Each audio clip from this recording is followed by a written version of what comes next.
दज्जाल की आमद। कुर्बे क़यामत की 10 बड़ी अलामात में से एक अलामत दज्जाल का ज़ाहिर होना भी है।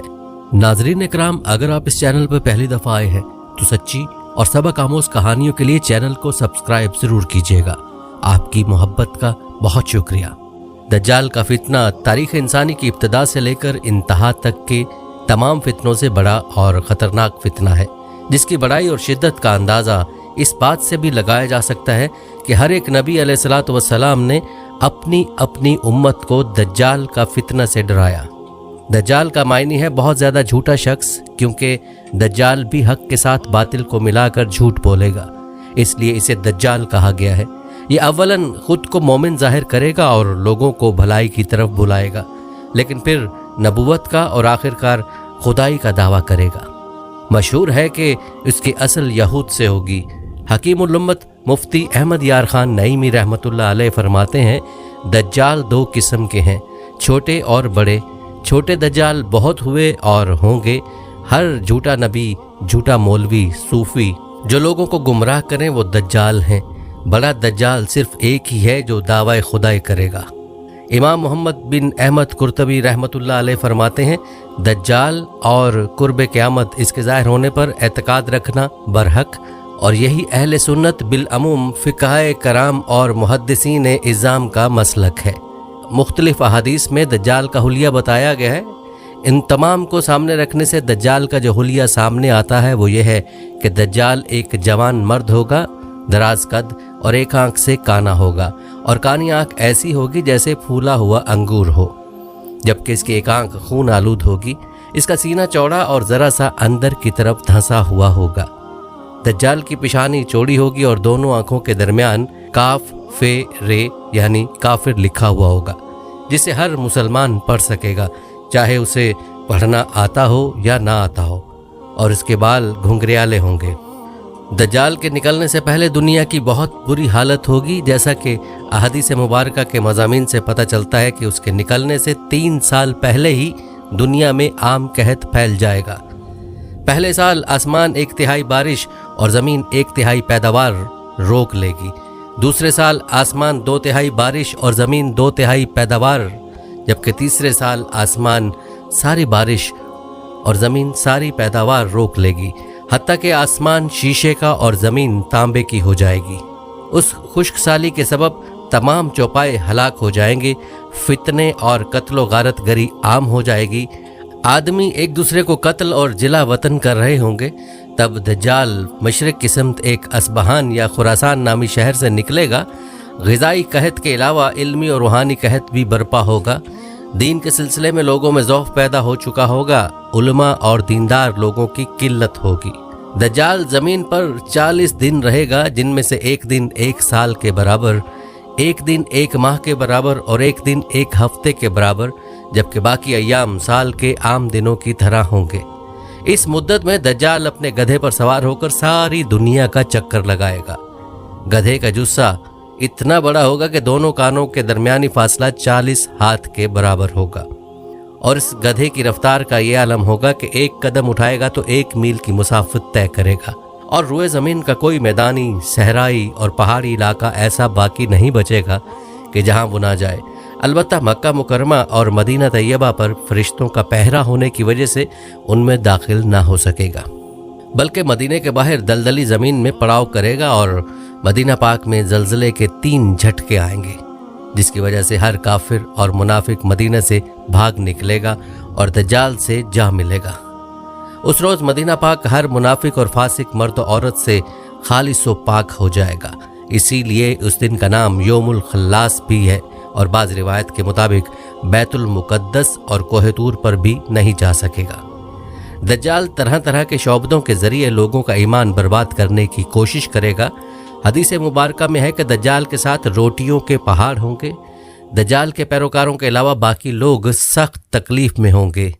उसके साथ 2 नहरें होंगी, जिनमें से एक को जन्नत और दूसरी को दोज़ख कहेगा।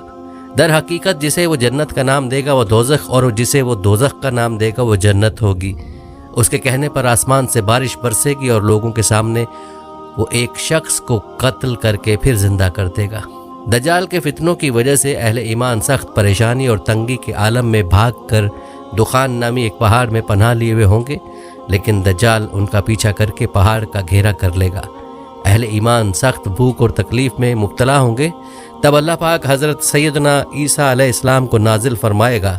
हज़रत सैयदना ईसा अलैहिस्सलाम को देखते ही दज्जाल ऐसे खुलेगा जैसे पानी में नमक घुलता है, और आप अलैहिस्सलाम दज्जाल को मकाम लुत्फ पर कत्ल करें और उसके पैरोकारों में से किसी एक को भी जिंदा न छोड़ेंगे।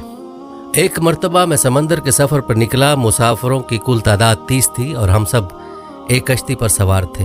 हमारा सफ़र इंतहाई इत्मीनान के साथ कट रहा था कि अचानक हवा चलना शुरू हो गई और समुद्र में तूफ़ान आ गया। इस शदीद हवा और तूफ़ानी लहरों के हमारी कश्ती और समुद्र में मौजूद दीगर कश्तियाँ डोलती जाती। कश्ती के मुसाफिर सूरत हाल से परेशान हो गए और हर कोई अपने अपने खुदाओं को पुकारने लगा, क्योंकि किसी को कुछ समझ में नहीं आ रहा था कि क्या करे। समुद्र से उठने वाली लहर एक सिमत की बजाय हर तरफ से कश्ती को अपनी लपेट में ले रही थी। थक हार के मल्लाह ने भी चप्पू छोड़ दी और एक तरफ बैठ गया। अब हम में से हर किसी को ये यकीन हो चुका था कि एक मौत यकीनी है। सूरज गुरूब होने का था और इसकी रोशनी आहिस्ता आहिस्ता ख़त्म होती जा रही थी। शाम का अंधेरा और मंजिल का कोई पता नहीं था। ये भी खबर न थी कि कश्ती किस सिमत में जा रही है और समंदर की लहरें अब कब तक कश्ती को सलामत रहने देंगी। इस खौफ और हरास की हालत में रात गुजर गई और सुबह की हल्की हल्की रोशनी फैलने से हर तरफ उजाला ही उजाला हो गया। कश्ती के रात भर हिचकोले खाने के बाद किसी को कुछ खबर न थी कि हम कहाँ पहुँच गए। फिर अगला दिन भी इसी कैफियत में गुजरा और फिर इसी तरह रात के बाद दिन और दिन के बाद रात आती गई और हमारी कश्ती को समंदर में फंसे हुए पूरे 30 दिन गुजर गए। फिर अचानक 30 दिनों के इस सूरत हाल के बाद भूल भटके मुसाफिरों को दूर से ऐसा नजर आया जैसे दरख्त समंदर में खड़े हों। 30 दिन से मुसीबत में फंसे हुए मुसाफिरों को यह मनाजर देखकर उम्मीद की कुछ नजर आई और मल्लाह ने जल्द से जल्द वहां पहुंचने के लिए पूरी कुव्वत के साथ चप्पू चलाना शुरू कर दिए और कश्ती को तेजी के साथ उन दरख्तों की तरफ ले जाने लगा। कश्ती में मौजूद मुसाफिर जिन्हें यकीन हो गया था अब मौत के सिवा कोई चीज़ नहीं, उनके चेहरे पर जिंदगी की उम्मीद नजर आने लगी। फिर कश्ती जूं जूं करीब होती गई दरख्त साफ नजर आने लगे। मुल्लाह पूरी कुव्वत से कश्ती चला रहा था कि सूरज गरूब होने से पहले पहले उन दरख्तों तक पहुंच जाए, ताकि कहीं ऐसा ना हो कि अंधेरा हो जाने के बायस हम उस आखिरी उम्मीद से भी हाथ धो बैठे। फिर कश्ती आहिस्ता आहिस्ता उन दरख्तों की तरफ बढ़ती रही और जब दरख्त करीब हुए तो सारे मुसाफिरों को ये जानकर खुशी हुई कि ये समंदर में वाक़ कोई जजीरा है। अभी तो सूरज मुकम्मल गरूब नहीं हुआ था कि कश्ती जजीरे के किनारे पहुंच गई। मुसाफिरों को इस जजीरे पर उतरे ज़्यादा देर नहीं गुजरी थी। दरख्तों के दरमियान में से एक अजीब व गरीब जानवर निकला। उस जानवर के पूरे जिस्म पर बाल थे और इस कदर लंबे और घने थे कि ये मालूम ही ना होता था कि जानवर का अगला हिस्सा कौन सा है और पिछला हिस्सा कौन सा। सारे मुसाफिर इस अजीब व गरीब जानवर को देखकर हैरान और परेशान हो गए, क्योंकि उनमें से किसी ने भी इससे पहले ऐसा जानवर देखा ही ना था। अब इस पुरस्रार जजीरा को देखकर सब परेशानी में मुब्तला हो गए कि ये क्या बला है। एक मुसाफिर ने दूसरे मुसाफिर से पूछा कि ये क्या चीज़ है। जानवर ने मुसाफिर की ये बात सुन ली और मुसाफिर के जवाब से पहले जानवर खुद बोला, मैं जासूस हूँ। जानवर के इंसानों की तरह गुफ्तगू करने से तमाम मुसाफिर मजीद परेशान हो गए, क्योंकि आज तक उन्होंने किसी जानवर को इंसानी जुबान में बोलते नहीं देखा था, न सुना था। चुनाचे सब ये समझने लगे कि हो न हो ये कोई जिन है और हमारे सामने आ गया है। तुम्हारी जासूसी का मकसद क्या है और तुम किसके लिए जासूसी करते हो? एक मुसाफिर ने हिम्मत करके उससे पूछा। मैं जिसके लिए जासूसी करता हूँ उसे तुमसे मिलने का बेहद शौक है। वो तुमसे बातें करना चाहता है, लिहाजा तुम मेरे साथ चलो। ये सुनकर तमाम मुसाफिर हैरान परेशान चुपचाप उसके पीछे हो लिए। वो अजीब व गरीब जानवर दरख्तों के दरमियान रास्ते से होता एक पुराने महल के सामने जाकर खड़ा हुआ। महल को चारों तरफ से बुलंद बाला दरख्तों ने घेर रखा था। मुसाफिरों ने वहां पहुंचकर परेशान नज़रों से उसकी तरफ देखा और फिर जानवर की तरफ सवालिया नज़रों से देखने लगे। जानवर फिर आगे चला और सब मुसाफिरों को एक बड़े दरवाजे से गुजारते हुए महल के अंदर ले गया। महल के अंदर दाखिल होते हुए सब ने देखा एक बहुत बड़ा शख्स जंजीरों में जकड़ा हुआ था और रिहाई के लिए कोशिश कर रहा था। हमने इससे पहले इतने बड़े कदावर और इतने ज़्यादा रौब वाला शख्स कभी नहीं देखा था। ایک مسافر نے ہمت کر کے پوچھا تم کون ہو؟ میں کیا ہوں اور کون ہوں یہ تو تم جان ہی لوگے، پہلے یہ بتاؤ تم کون ہو؟ اس نے سوال کرنے والا مسافر سے پوچھا ہم عرب قبائل لخم اور جذام کے لوگ ہیں، اور ساتھ ہی اس مسافر نے اپنے ساتھ بیتی اور یہاں تک پہنچنے کی ساری داستان بتا دی۔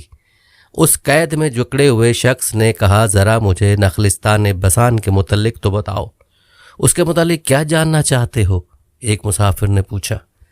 خبردار، ان قریب ان پر پھل لگنا بند ہو جائے گا، وہ قیدی غصیلے انداز میں بولا۔ پھر وہ مسافروں سے مخاطب ہوئے کہنے لگا اچھا قبرستان کے دریاؤں کے متعلق تو بتاؤ۔ مسافروں نے کہا دریا کے متعلق کیا پوچھنا چاہتے ہو؟ وہ بولا اس میں پانی ہے؟ مسافروں نے کہا ہاں اس میں پانی ہے۔ اس نے کہا ان قریب اس کا پانی ختم ہو جائے گا۔ پھر وہ کہنے لگا کہ زغر کے چشمے کے متعلق تو بتاؤ، کیا پوچھنا چاہتے ہو؟ مسافروں نے کہا یہی کہ اس چشمے میں پانی ہے کہ نہیں، اور اگر وہاں پانی ہے تو پھر وہاں کے لوگ چشمے کے پانی سے کھیتی باڑی کرتے ہیں؟ پھر وہ پوچھنے لگا اچھا مجھے بتاؤ کہ امیوں کے نبی محمد کے بارے میں تو بتاؤ۔ مسافروں نے جواب دیا انہوں نے مکہ سے اپنی دعوت کا اعلان کیا اور اب وہ مکہ سے نکل کر یثرب میں موجود ہیں۔ کیا وہ عرب کے لوگوں کے ساتھ کوئی لڑائی لڑے؟ عربوں نے لڑائی میں ان کے ساتھ کیا سلوک کیا؟ قیدی نے پوچھا۔ جواب ملا وہ بہت سے عربوں پر غالب رہے اور بہت سے عربوں نے تو ان کی اطاعت بھی قبول کر لی ہے، اور اب وہ خود کو ان کے تابعداری میں رکھتے ہیں۔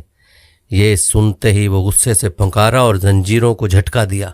پھر مسافروں کو مخاطب کر کے بولا میں اب تم کو خود سے متعلق بتاتا ہوں کہ میں دجال ہوں، اور تمہاری باتوں سے معلوم ہوتا ہے کہ مجھے یہاں سے نکلنے کی اجازت ملے گی۔ میں پھر اس جزیرے سے نکلوں گا اور 40 دن میں ساری دنیا گھوموں گا۔ دنیا کی کوئی بستی اور گاؤں ایسا نہیں ہوگا جہاں سے میرا گزر نہ ہو۔ ہاں مکہ اور مدینہ میں جانا میرے بس سے باہر ہے، مجھے وہاں جانے کی اجازت نہیں۔ میں ان دونوں شہروں میں جانے کی کوشش بھی کروں گا تو فرشتے میرے سامنے رکاوٹ بن جائیں گے، ان کے ہاتھوں میں تلواریں ہوں گی اور وہ مجھ سے لڑیں گے۔ یہ داستان ہمیں ایک صحابی نے سنائی جو اسلام قبول کرنے سے پہلے عیسائی تھے۔ یہ عجیب و غریب سا واقعہ دیکھنے کے بعد وہ آپ صلی اللہ علیہ وآلہ وسلم کی خدمت میں حاضر ہو کر مسلمان ہو گئے۔ ناظرین اکرام، اگر آپ اس چینل پر پہلی دفعہ آئے ہیں تو سچی اور سبق آموز کہانیوں کے لیے چینل کو سبسکرائب ضرور کیجیے گا۔ آپ کی محبت کا بہت شکریہ۔